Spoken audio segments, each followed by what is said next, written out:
14-year-old smiles, sings, and dances in court. A 73-year-old grandmother was carjacked and killed by teenagers in Algiers. Her arm was torn off, and she was dragged down the street. 3 teens were wandering the streets, searching for a target. What happened next was truly horrifying. 2 of them suddenly yanked open the door of a silver Nissan. Inside was 73-year-old Linda Fricke, a grandmother of 4. During the robbery, after spraying Linda with an entire can of pepper spray, the teens continued to beat and kick her. As Linda struggled, her seatbelt got tangled. When the teens sped off, she was dragged for an entire block, causing her arm to be severed. She died at the scene. Linda's family, including her sister, Janlena Griffin, and her brother-in-law, were devastated by the brutal attack. They had recently celebrated her 73rd birthday, never expecting it would be the last time. Police released footage of the suspects, and with help from their families, all 4 were arrested. The case sparked nationwide attention on carjackings. The victim's family believes the teens should be tried as adults and has urged the court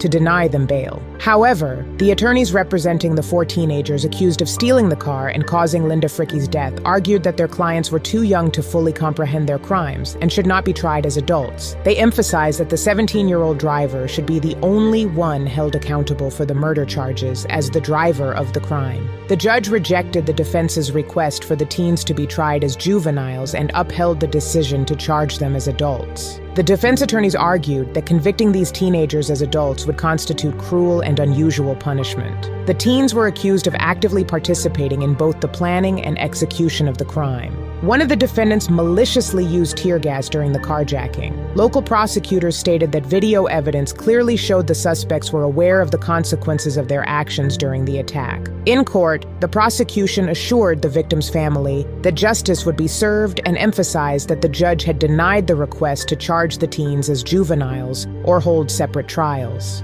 Linda's family continues to seek justice. What do you think? Should they be tried as adults? Share your thoughts in the comments.